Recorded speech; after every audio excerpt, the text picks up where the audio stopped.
এবার সত্যি সত্যি জানা গেল জাতিসংঘ মহাসচিব কেন বাংলাদেশে এসেছিলেন ঈদের আগে। অবশেষে সেই রহস্যের উন্মোচন হলো এবং সেই রহস্যের উন্মোচন করলো জাতিসংঘ নিজেই। 100% নিশ্চিত হয়ে যান জাতিসংঘ এখানে কোনো মানবিক সহায়তা করছে না এবং আমেরিকার ডোনাল্ড ট্রাম্প প্রশাসন এমনভাবে মোহাম্মদ ইউনূসকে ফাঁসিয়ে দিয়েছেন যে এই মুহূর্তে মোহাম্মদ ইউনূসের আর কিছু করারও নেই। আওয়ামী লীগের রাজনৈতিক দল হিসেবে বাংলাদেশে ফিরে আসাটা সেটি কিসের উপরে নির্ভর করছে? যে এই অন্তর্বর্তী সরকার কবে ব্যর্থ হবে সেটির জন্য আপনারা অপেক্ষা করছেন, নাকি আপনাদের সুনির্দিষ্ট কোনো কর্মসূচি রয়েছে বা চিন্তা রয়েছে সেটির ভেতর দিয়ে আপনারা কামব্যাক করতে চান? বর্তমানে বাংলাদেশ আওয়ামী লীগ দুটি বিষয় নিয়ে সব থেকে বেশি গুরুত্ব দিয়ে কাজ করছে। তথ্যসূত্র অনুযায়ী প্রথম যে বিষয়টি সেটি হচ্ছে শেখ হাসিনা বাংলাদেশের এখন পর্যন্ত বৈধ প্রধানমন্ত্রী হিসেবে। দর্শক, নতুন একটি নিউজ ভিডিওতে আপনাকে স্বাগতম। দর্শক, আমাদের ভিডিওর প্রথম অংশ থেকে বুঝতে পেরেছেন আসলে নিউজটি কোন বিষয়টি ইঙ্গিত করছে। তো দর্শক, এত কথা বাদ দিয়ে চলুন আমরা চলে যাচ্ছি নিউজ ভিডিওতে। তবে তার আগে আপনি যদি আমাদের চ্যানেল নতুন হয়ে থাকেন অবশ্যই আমাদের চ্যানেলটি সাবস্ক্রাইব করে আমাদের পাশে থাকুন। চলুন আমরা মূল ভিডিওটি দেখে আসি।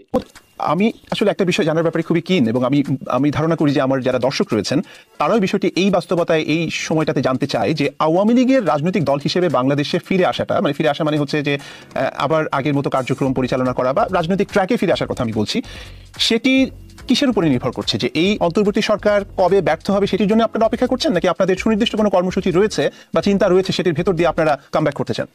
আমরা সচেতনভাবেই অপেক্ষা করছি। এখন যদি আমরা রাজনৈতিক কর্মসূচি নিয়ে নামতাম তাহলে সরকারের পক্ষ থেকে আবার অনেকে বলতো যে আমাদের কারণে তারা রাষ্ট্র পরিচালনা করতে পারছে না এবং আমাদের কারণে দ্রব্যমূল্য বাড়ছে বা এই হচ্ছে।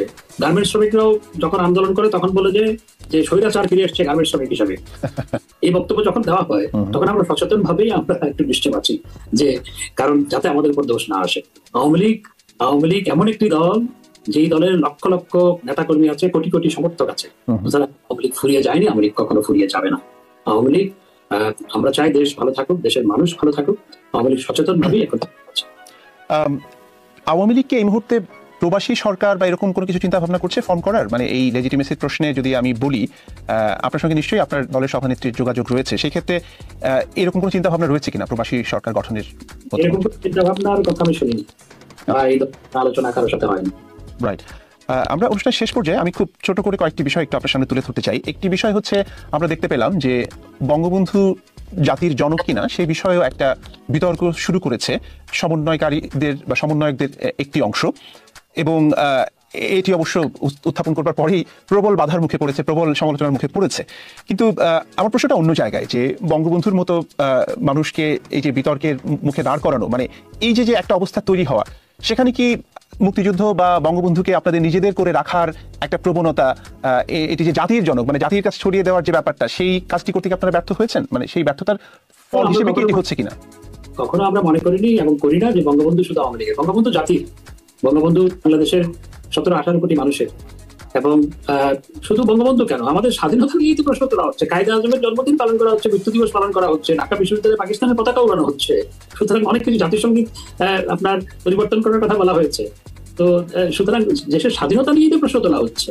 তো সেই ক্ষেত্রে স্বাধীনতা নিয়ে বঙ্গবন্ধুকে নিয়ে প্রশ্ন তোলা মানে তো স্বাধীনতাকে নিয়েই প্রশ্ন তোলা, অন্য কিছু তো। রাইট। আরেকটি বিষয়, সেটি আন্তর্জাতিক যে গণমাধ্যম সেখানে বেশ দৃষ্টি কেড়েছে, সেটা হচ্ছে যে ওই যেটি প্রশ্নটি আগেও করেছিলাম, যে ভিন্ন মতকে দমন করার যে একটা অভিযোগ আপনাদের রয়েছে গত রেজিমে, সেখানে আয়নাঘরের যে একটা সিম্বল তৈরি হয়েছে, বলা হচ্ছে যে আয়নাঘরের মাধ্যমে নির্যাতনটা করা হতো।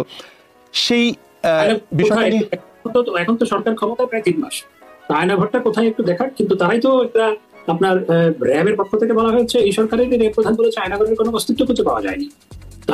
আশা করছি আপনি সম্পূর্ণ ভিডিও দেখেছেন। দর্শক, আসলে সম্পূর্ণ ভিডিও দেখে বুঝতে পেরেছেন আসলে কোন বিষয়টি নিউজ ইঙ্গিত করছে। দর্শক, আমাদের ভিডিও সম্পর্কে আপনার মূল্যবান মতামত অবশ্যই কমেন্টস করে জানিয়ে দিন। ধন্যবাদ। দেখা হচ্ছে নতুন কোনো ভিডিওতে। সে পর্যন্ত সবাই ভালো থাকবেন, সুস্থ থাকবেন। আল্লাহ হাফেজ।